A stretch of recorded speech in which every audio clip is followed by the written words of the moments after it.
I am delighted to welcome you all to our session today.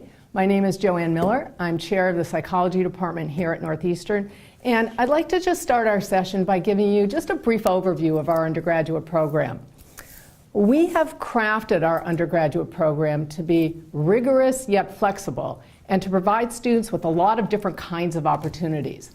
So we provide our students with opportunities to take a range of courses. Psychology is this wonderful discipline that touches on many facets of life, and our curriculum reflects this with a wide range of subfields of psychology covered in our courses. We also provide our students with the opportunity to do research in faculty laboratories, and you're going to hear more about that today because that's a signature part of our program. We also, of course, provide our students with a lot of opportunities to do co-op, because that's another signature part of our program. And because there's so much breadth in psychology, we work hard to provide a number of different kinds of co-op experiences for our students.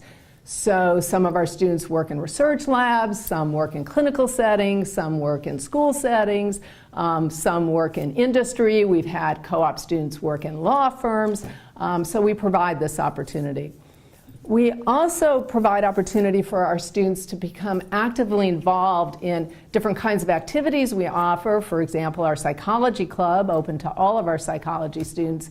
And that's really a way for students to become part of the community of the psychology department within the broader Northeastern University community. Now, how is it that we can provide all these opportunities? Well, one reason we can do this is because we have a terrific faculty. Our faculty are leaders in the field. They're scientists creating new knowledge. This knowledge is published in scientific journals and sometimes finds its way into the textbooks that you would have as an undergraduate in your courses. And our undergraduates have a lot of opportunity to interact with faculty. So, of course, faculty are teachers in your courses, and our courses range from sort of large lecture courses down to medium-sized courses, also down to very small hands-on lab courses and small seminars where you can really interact with faculty and discuss new ideas, different points of view, and so forth. Now, another way that you can interact with our faculty is through our advising system. We really encourage our students to take advantage of the fact that our faculty serve as advisors to undergraduates. I said a minute ago that our curriculum is very flexible. What that means is you can choose different kinds of courses depending on your interests, and we have our faculty available to you to help choose the curriculum, choose the courses that are best for you. And also we encourage you to see our faculty so you can do a little career planning. I know that's a long time off, but once you get into college, the idea is to talk to faculty about the kinds of careers you might have and choose courses and co-ops and so forth accordingly. And also, of course, you have an opportunity to engage with the faculty if you choose to do research in a faculty laboratory, which we strongly encourage. Now, another reason that we can provide opportunities is because we have a really strong graduate program. All of our graduate students are full-time doctoral students working in faculty laboratories, and our graduate students work with our undergraduates in a couple of capacities. For one thing, all of our graduate students take a time as a teaching assistant in some of our key courses. And when you're an undergraduate student in one of those courses, you work not only with your professor, the faculty member, but also with the graduate teaching assistant. And another way that you'll interact with our graduate students is that they, of course, are in the faculty laboratories. So if you take advantage and do research in a laboratory, you'll be working with the graduate students as well. So basically what we've done is design a system whereby we have our faculty, our undergraduates, and our graduate students all working together to learn, to create new knowledge, be part of the psychology department community. So what I would like to do next is actually give you some more concrete examples of what I've been telling you about.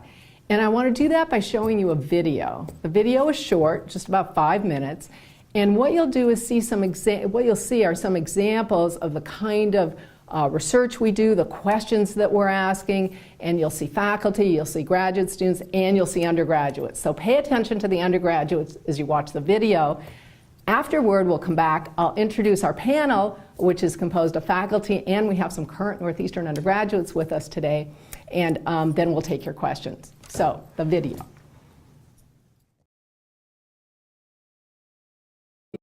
The overall theme of research and teaching in the psychology department is the study of mind, brain, and behavior. And within this general theme, we have 4 main faculty research areas. These are behavioral neuroscience, personality and social psychology, language and cognition, and perception.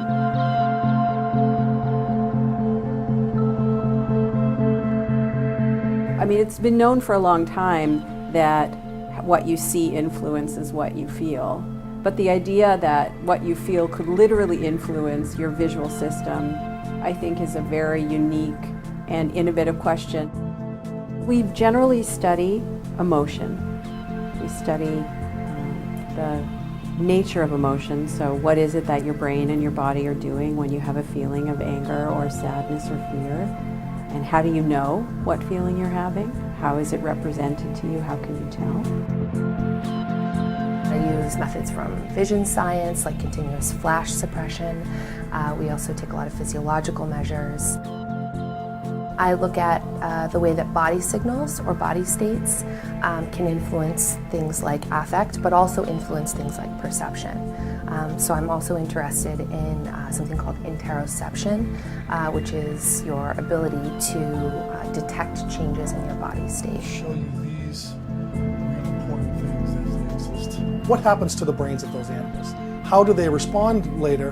And are their brains changed in ways that reflect their increase in escalated aggression or animal models of violence?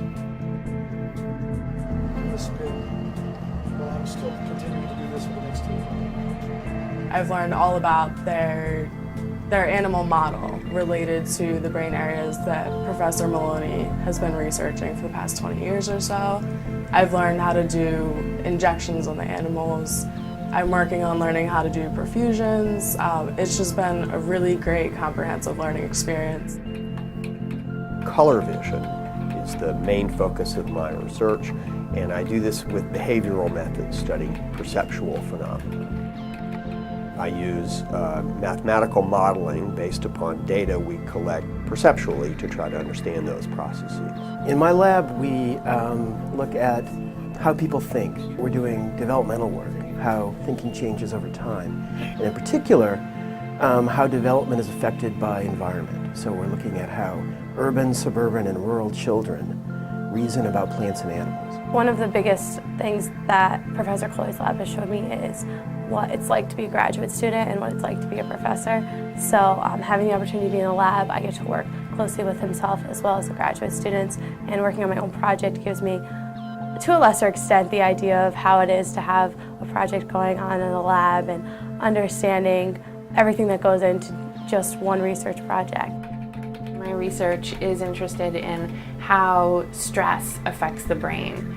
And within that, I'm interested in sex differences and how ovarian hormones can interact with stress hormones to cause sex-specific changes in females. Right now we're looking at how emotions affect risk judgments and threat detection, how it affects the formation of trust, and actually how it affects intergroup interactions and how it inflames prejudice. One of the projects we're really into is looking at how should I determine if I can trust you or not. And from lots of rationales, it makes sense that the human mind should be able to detect this. And so we're looking for what are the signals everybody's looking. Is it the shifty eyes? Is it the smile? And no one can find what it is. Well, we use robots because with our collaborators at MIT, they have wonderful humanoid robots that we can control with high precision exactly every motion they use. And so it's a great scientific tool for us to study which cues, which movements matter. I think my experience at Northeastern, both in the lab working with Dave and throughout the rest of the program, has really prepared me well for an academic career in the future. Undergraduates in our program benefit from doing research in faculty laboratories where they learn cutting-edge research techniques in a hands-on setting. And we also offer a wide variety of co-op opportunities in both research and clinical settings. It has definitely proved very beneficial as far as how to interact with people in a lab, how to conduct yourself in a lab, techniques that would be ideal to know how to do if I decided down the line to get a lab technician job. Graduate training plays a critical role in our department. We offer a full-time PhD program, and we've structured the program so that grad students work very closely with faculty in their research labs. When you want to define emotion, My lab is a very collaborative place. Students often collaborate with each other on projects that I'm directing, but really where we allow collaborations to kind of form organically. No other university is moving the way Northeastern is. It's expanding. The quality of education and research here is growing exponentially. It's just a really exciting place to be.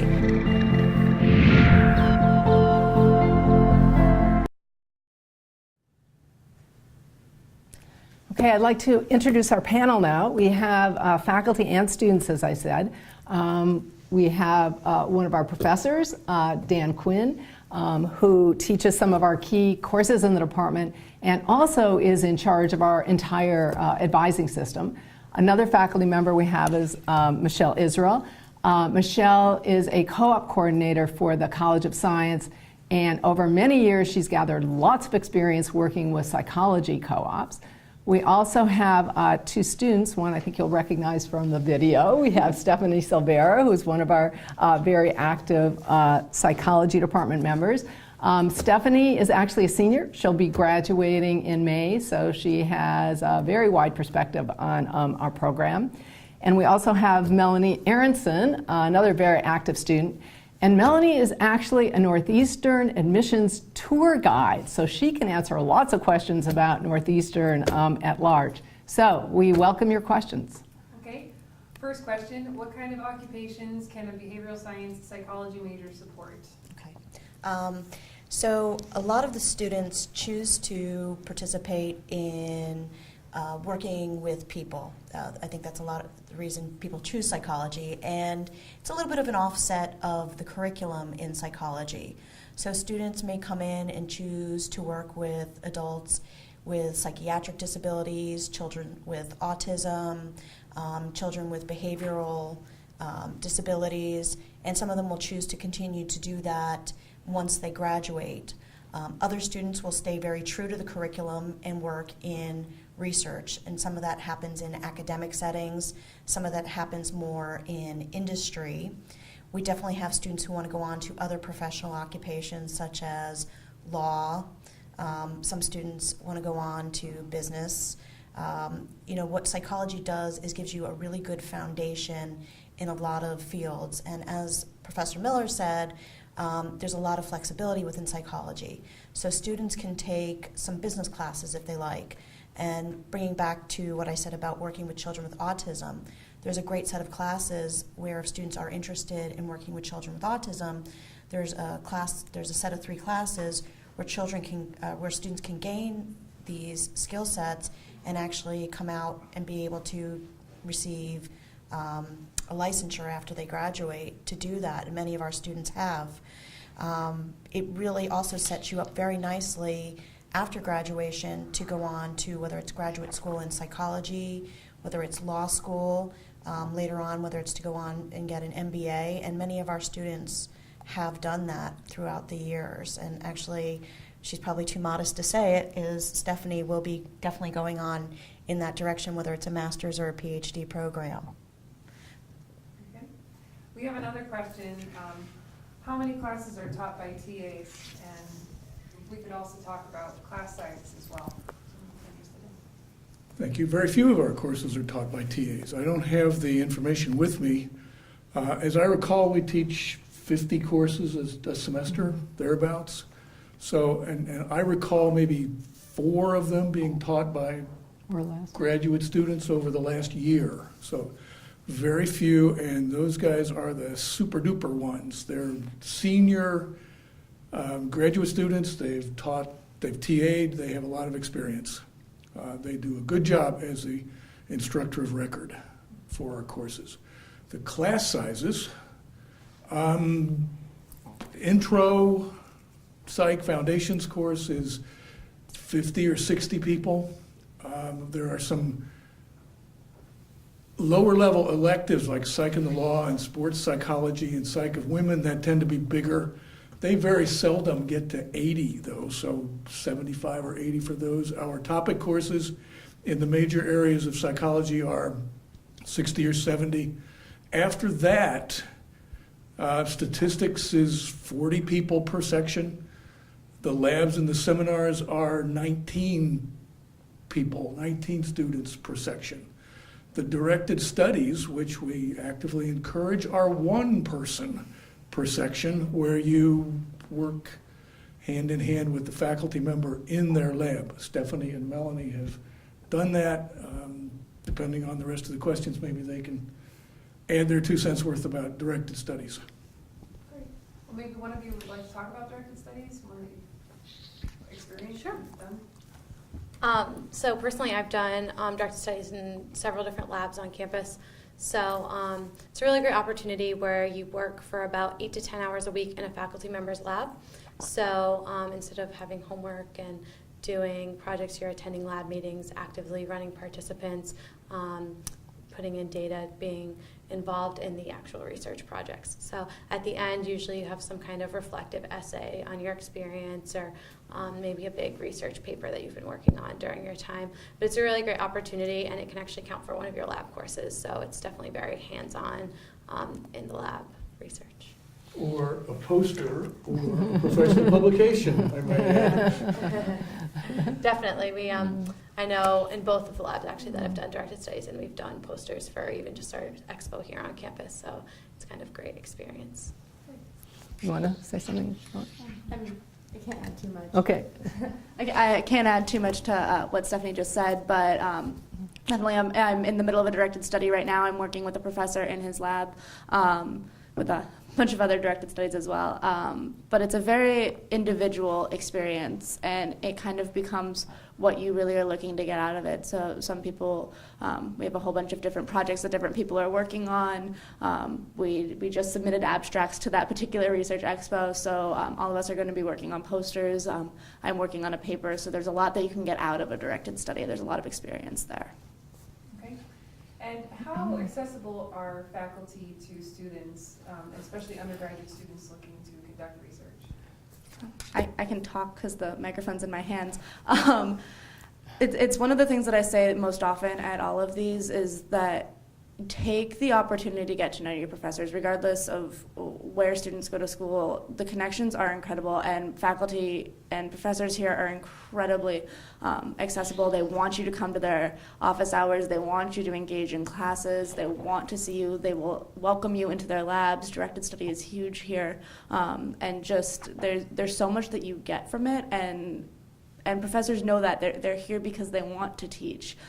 They'd be in different positions if they didn't want to be teaching, and so they love any opportunity you give them to teach. You want to add anything? I don't know. I feel like I'd have most of the things that Melanie has to say. I think it's really great that most of the professors in our department are kind of in one area, so it's easy to find people there around. Yeah, they definitely try to encourage people to approach them, and they're great. We're friendly. Definitely. We're friendly faculty. Okay, let's talk about co-op for a minute. What kind of co-ops do psychology students go on, and then what kind of support do they receive while looking for those positions? So co-op is sort of a 3-step process. The first part is really working with students to make sure they're prepared. And that takes place in the form of a 1-credit course that every student has to take before going on co-op. So we work with them to get their resume ready, prepare them for interviewing skills, and also talk with them about things that may come up in the workplace. So things that you don't think about, how to handle somebody who's maybe a little bit more senior than you, that you might not think about those inter-office politics. So we really talk about that. And also what opportunities are out there in the world of work that could be right for a psychology major, and thinking about maybe non-traditional paths for a psychology major. So our students are really, kind of everything from A to Z.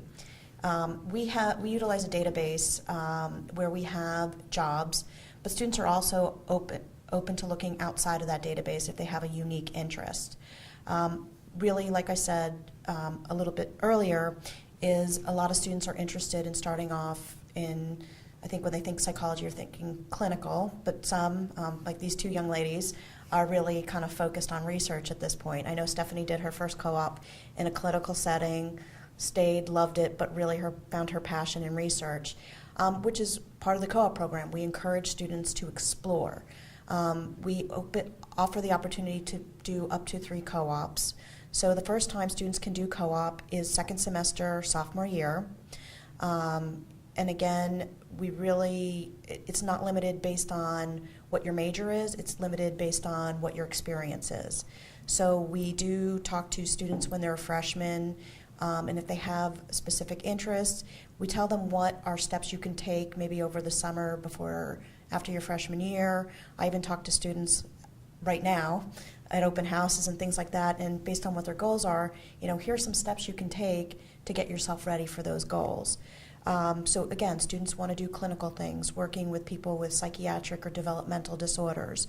Some students want to work in research. So again, I encourage them, go and volunteer in a faculty member's lab, get to know your faculty, do directed studies. And again, this is a great department, and probably nobody out there in the world cares, but I went to this program. I'm actually a Double Husky alumni, and I know lots of these faculty for a long, long time.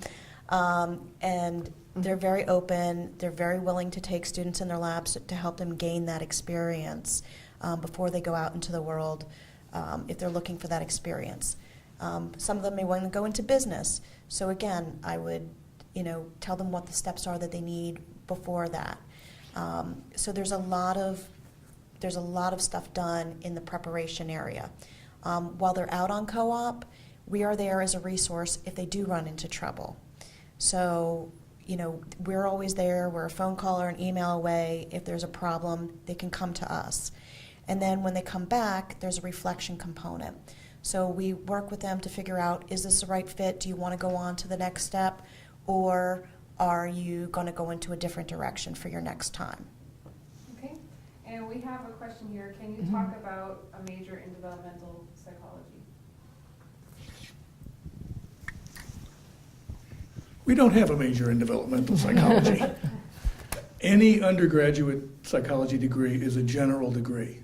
If you want to be a developmental psychologist, you get your bachelor's degree from somewhere, and hopefully here, and then specialize in grad school in some particular area.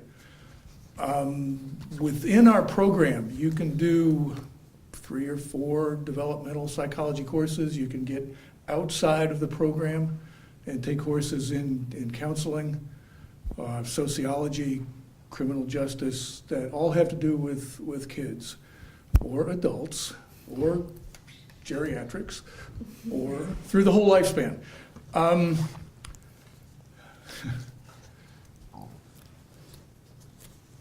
We have a couple of minutes left. I'm going to usurp those 2 minutes, if I might, to talk about networking and the Psychology Club and Psych-Chi and our student organizations. Stephanie is the president of the Psych Club, which is extremely active. What's your position? You're secretary or vice president? So we have a couple of our super duper students here as well. Networking is extremely important. Get to know your faculty, get to know your teachers, get to know your advisor, get to know your fellow students. My name is Dan Quinn. You heard that once before. My email is quinn@neu.edu.